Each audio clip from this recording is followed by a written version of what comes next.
Could NBC be trying to set up a Saturday night football Big Ten game like they have their Sunday night football NFL game? And also, CBS Sports ranks all the teams in the Big Ten. We'll go over all of it here on the show. You are Locked On Big Ten, your daily podcast on the Big Ten Conference. Part of the Locked On Podcast Network. Your team every day.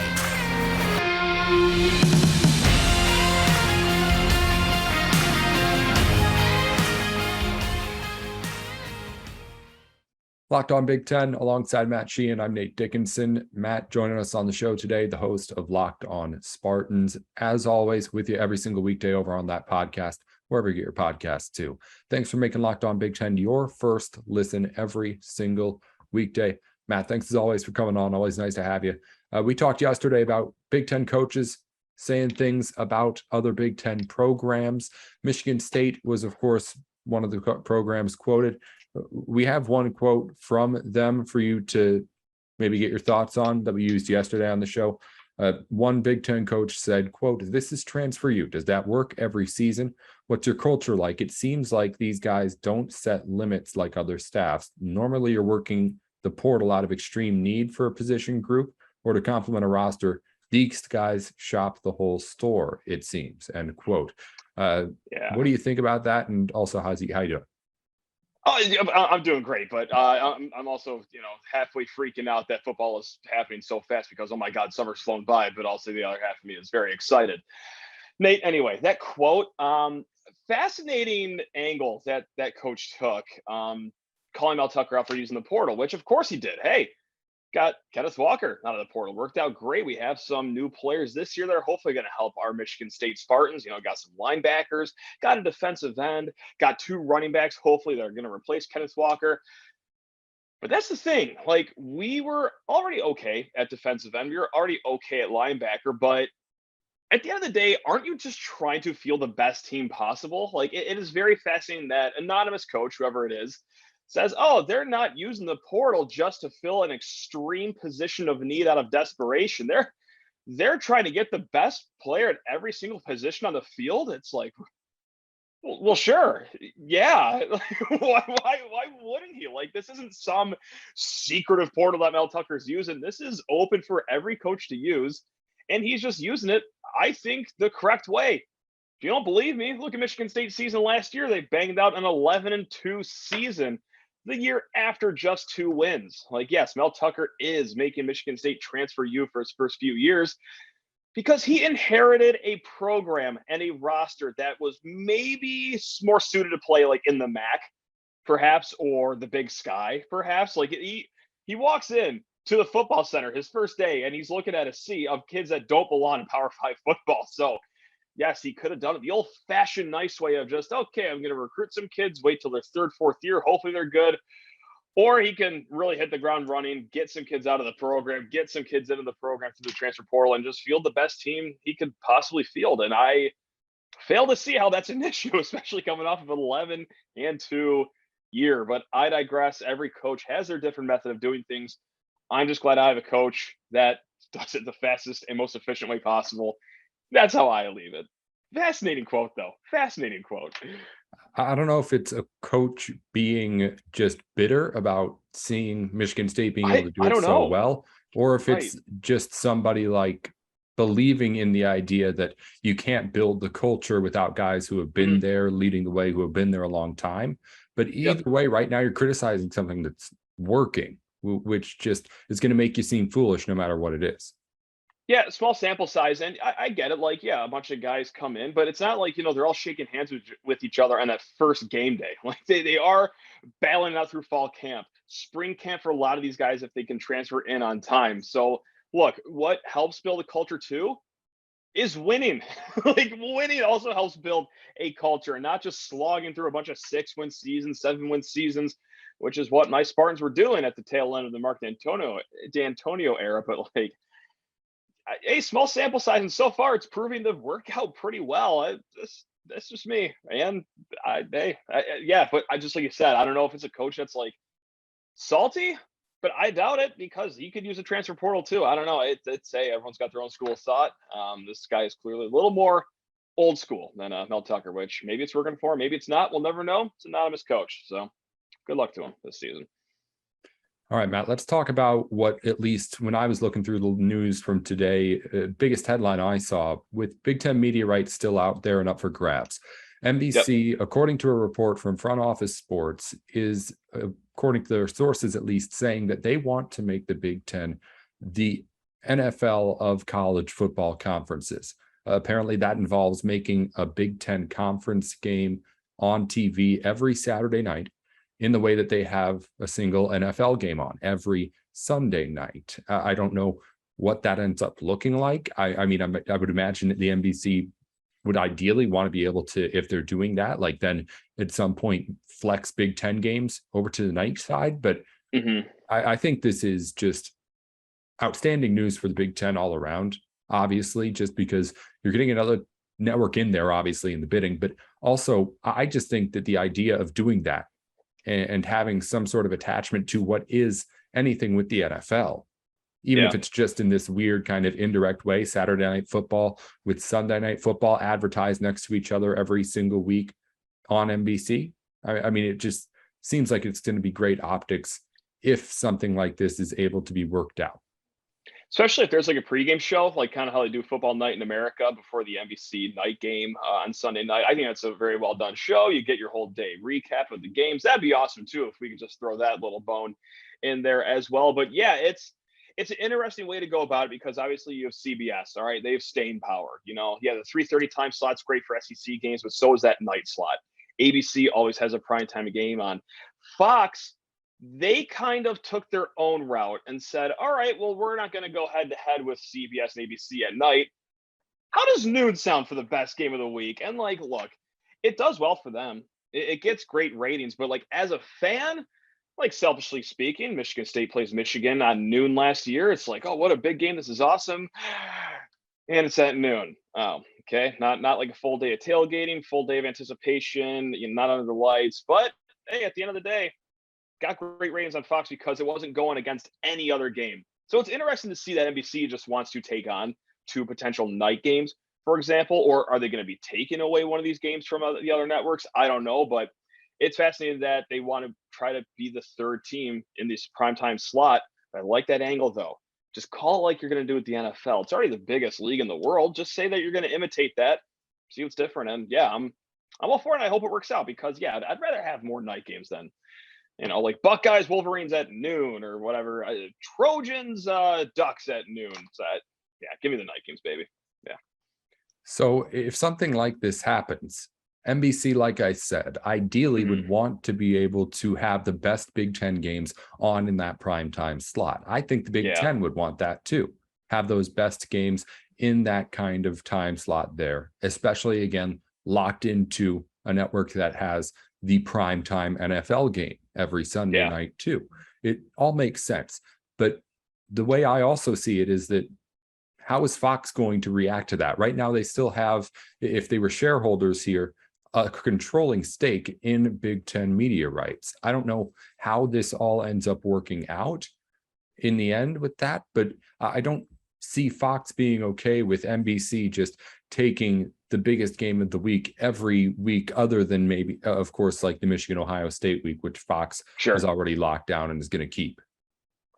Yeah, I don't know how it's going to work out either. Like if Kevin Warren and the powers that be are happy enough with the numbers that, Fox big noon kickoff is delivering, which also has a great, pregame show as well. So you get that, you dump right into the noon. I'm sure that helps things as well. So it's going to see if the decision makers, how they feel. Okay, are our numbers good enough here, or can they be even better competing against two other night games in this slot? So fascinating times here, Nate. I've been using that F word a lot this offseason, especially with the conference realignment. Fascinating. It's a lot of that for you. There's just a big difference between getting the best Big Ten game at noon and then getting what would be the best Big Ten noon game that you can get after after getting second pick there. I mean, again, you said it. Fox has been kind of leaning on this noon kickoff deal, whatever it is that they have. I don't love it.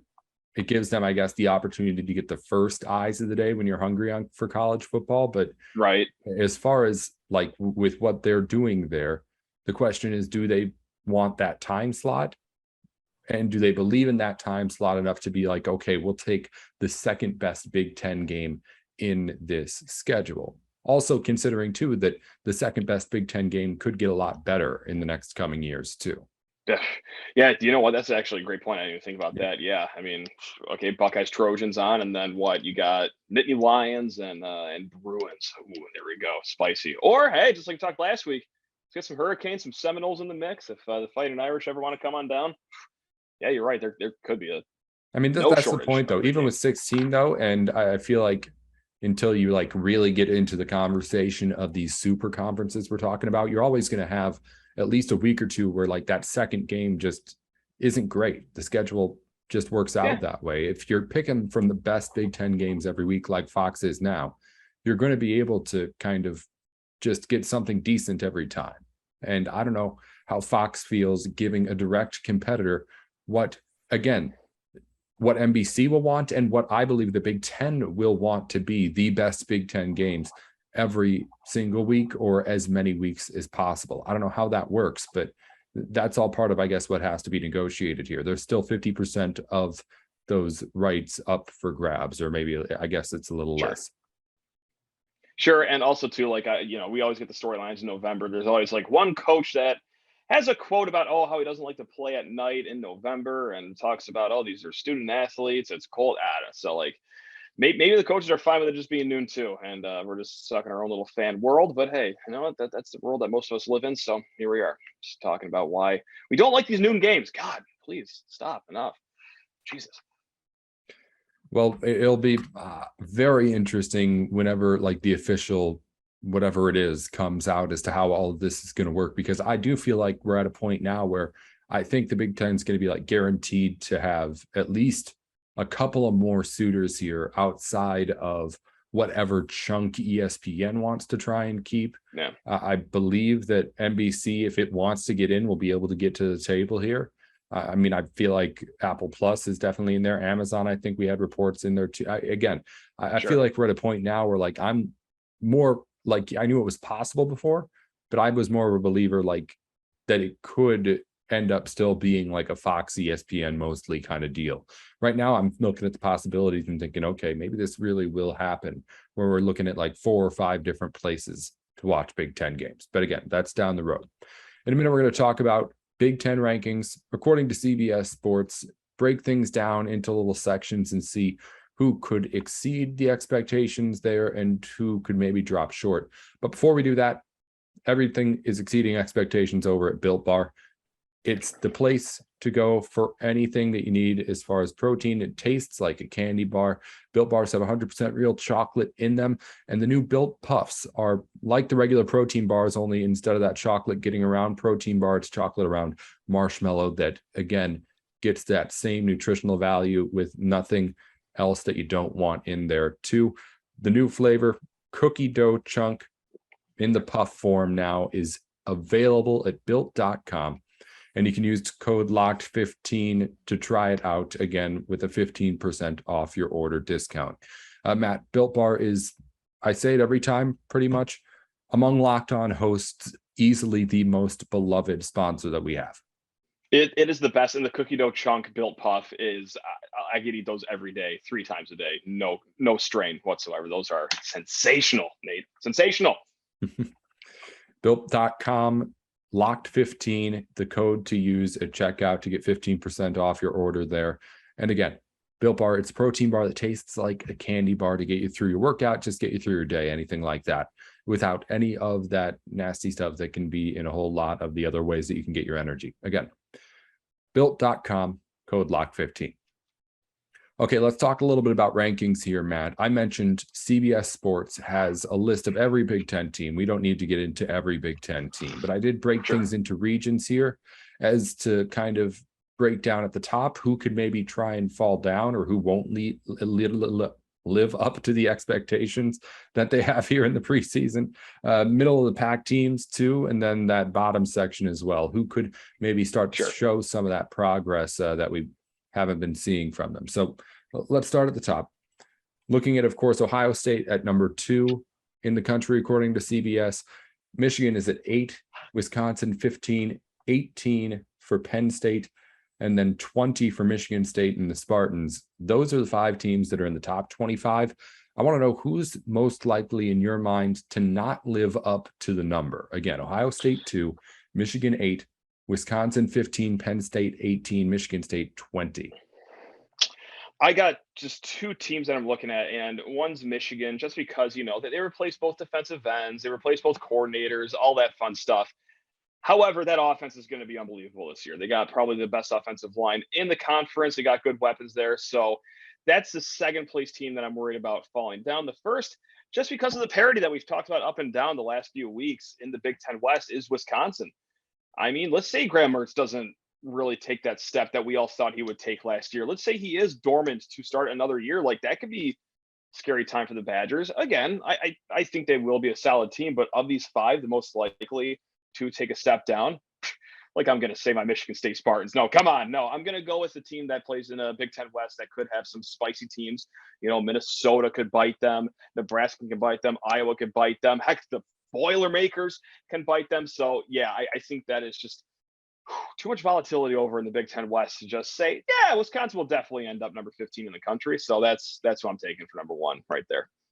Wisconsin, I think you're right, is someone who could easily fall off that way. But like, when I'm looking at 15, I'm thinking that could be a team that has 3 or 4 losses on its record potentially at the end of its season, if they're the right ones. So I think Wisconsin could easily get to that number. And again, while like you have, as you mentioned, those 3-4 teams, which we'll talk about in a second when we get to the middle of the pack, as to how high they can get, Wisconsin could lose to any of them again, but I don't see Wisconsin losing to all of them unless, again, Graham Mertz takes a huge step back. We talked about biggest keys for every team, and I mean, Wisconsin, it's just, I was saying, sometimes it seems like 3 or 4 teams here. Sometimes it's just like really is as simple as like the quarterback is going to make or break whether or not this team does really well or is just okay. But just okay really is the floor for Wisconsin in any season. Sure. No, absolutely. My team, I guess Michigan being a top 10 team is tough for the same kind of reason over on the east side. You have Ohio State, of course, you have Michigan State right there, who you can lose to, of course, to Penn State's going to be really good again, it looks like this year, or at least good enough to win football games. So if you're talking about a top 10 team, that's a squad where it's like you're looking at 2 losses max if you want to get into that range. I think Michigan could easily fall down into that, like maybe 15 to 20 range if they don't clean up what they need to on the defensive side of the football. I don't know if it was one of the Big Ten coaches who was quoted saying it or something else that we read here on the show, but someone was saying like there's a difference between being able to fill in holes, which is something Michigan can do. They recruit just as well as anybody in the conference outside of Ohio State. And being able to fill the holes that someone like an Aiden Hutchinson and a David Ojabo leave behind. Those are, like in Hutchinson's case, more than pro level talents. It's just huge. And that's the big question for at least right there. And for what is it? Is it new defensive coordinator over at Michigan? And offensive.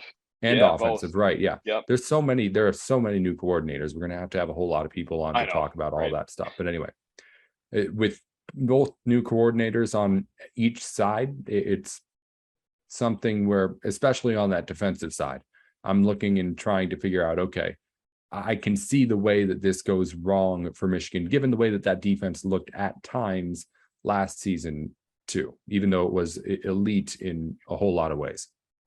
Yeah, no doubt. And also safety Daxton Hill too. I mean, I don't think he's going to be as talked about as most people should be talking about, because obviously they made their hay on that front line, Ojabo, Hutchinson, but Daxton Hill, he's a speed demon back there, and he didn't go in the first round for no reason. So I think they're going to miss him a lot more than maybe people are giving him credit for. Yeah. Mm-hmm. Let's move on to the middle of the pack. You mentioned those Big Ten West teams. Iowa's number 28, Minnesota is at 32, Purdue is at 34, And then a little bit lower, Nebraska's at 49, Maryland at 56. There's a bit of a gap there, but I put them all in the same group because I feel like this is a group this big that any of these teams could end up on top if things break entirely right for some of them. But where do you think you would put, I guess, right now, your order of those teams, at least in your head? Forget about what the rankings are with CBS, because I think that, again, right now, anything could really go up and down. Again, CBS does say Iowa at 28 at the top, Minnesota, Purdue, Nebraska, and then Maryland is their order 1 to 5. That's tough. I'm going to go ahead and just keep Iowa up there, number one in that group of 5. And you know what? I do this every week. You know what? I talk up Nebraska every single week. I'm going to put them second because I think that, hey, we just talked about it right off the top of the show here. You want to use the transfer portal to add as much talent as possible at every position to your team. And Nebraska seemed to do just that. Now, they got to get off to a hot start this year because if they lose in heartbreaking fashion early on, like they did all year last year, that'll get contagious. But I do like Nebraska a lot this year. And then after that, I'm going to go with Purdue, then Minnesota, and then Maryland at the end. But Maryland is such a wild card. They have maybe a top 3 wide receiver room in the conference. They have baby Tua, who is awesome. But then again, they could also lose by 50 points as easily as they could win games by 50 points. So they're the wild card. They could be the top of this 5 team. But as of now, just have a longer track record, a bigger sample size. What we know of Maryland, I'm going to keep them down at the bottom. But I'm going to go Iowa 1, Nebraska 2, Purdue 3, Minnesota 4, Maryland 5. But that'll probably backfire in my face for all I know for Maryland because I never know what to expect from them week in and week out. I'm putting Purdue number 1 here. I believe in Aiden O'Connell. Yep. I believe that they can have a game where they can compete and run with a big competitor over there in that east side of the Big Ten if he is working and doing things well.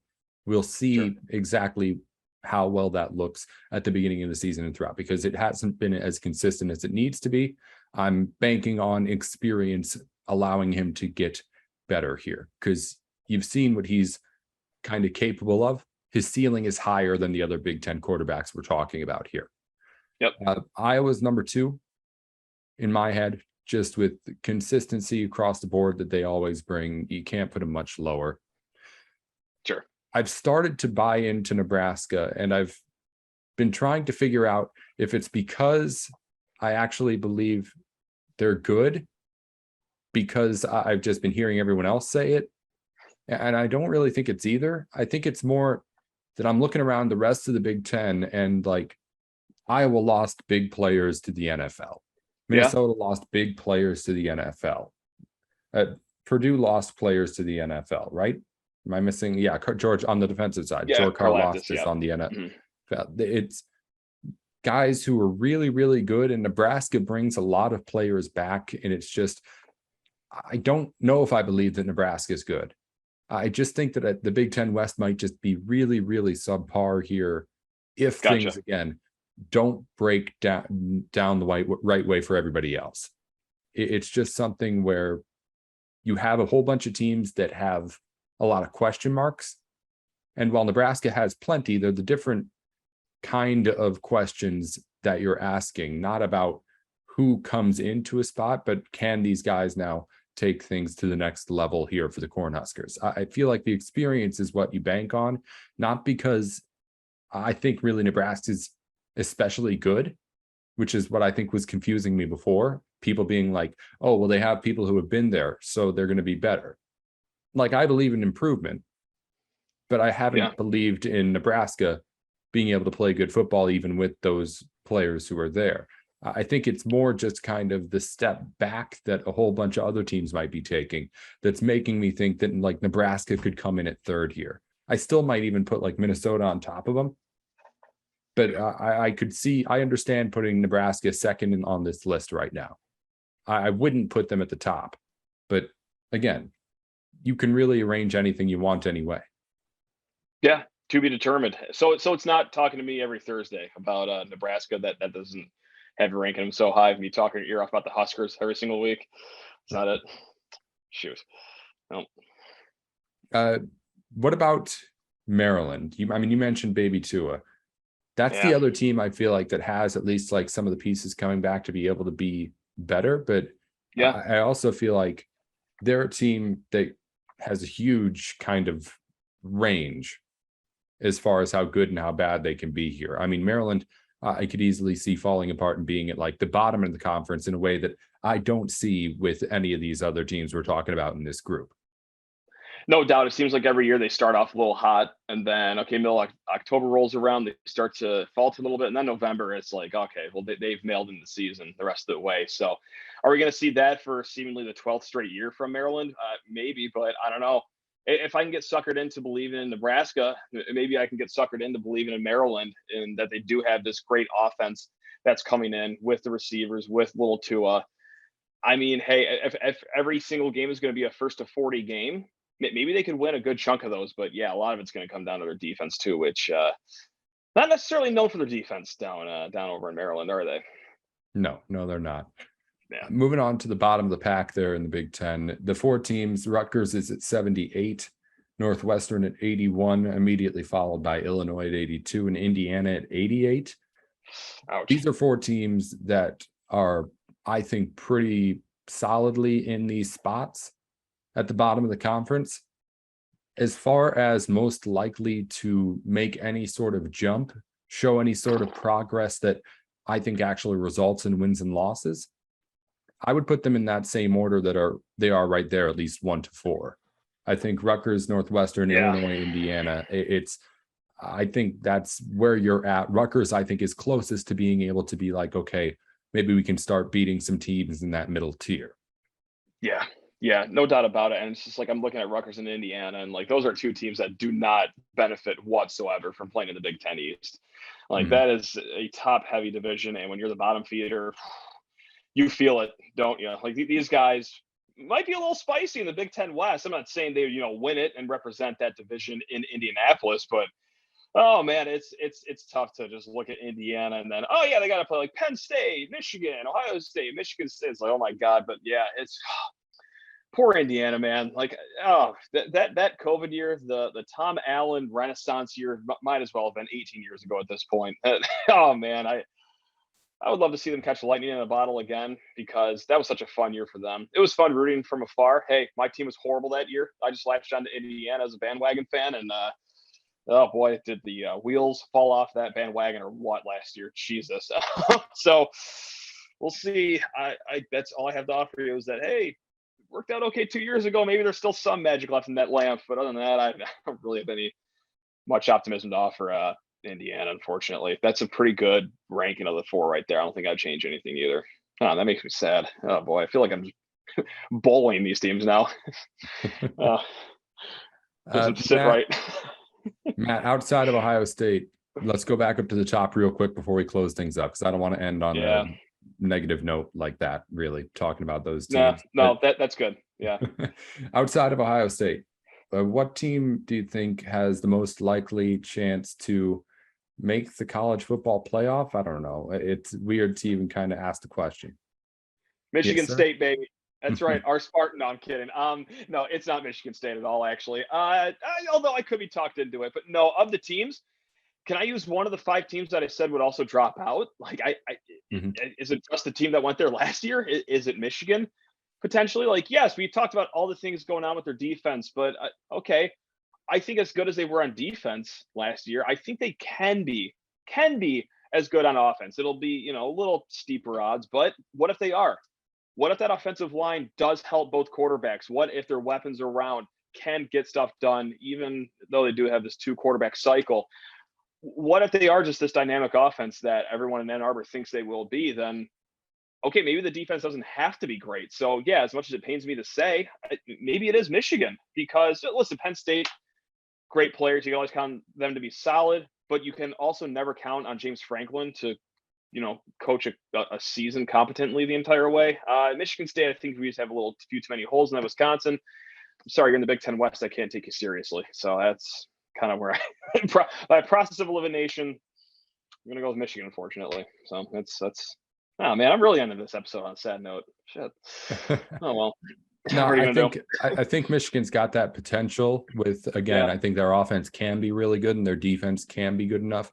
it's a question of like, okay, if the offense is only just kind of good or inconsistently good, and then their defense is just kind of good, or maybe like even just not as good as it was before, then you're in a situation where you're like, okay, this team could easily, again, lose the 3 games or the 4 games that put them down at the bottom too. But again, the potential I think is there as well. It's also just kind of, it's boring talking about the college football playoff when we're still at only 4 teams. I want to have 8-team conversations. And then we can get into like, okay, can Wisconsin get in here? Who can be a 3rd Big Ten team or in all that stuff? That's more fun.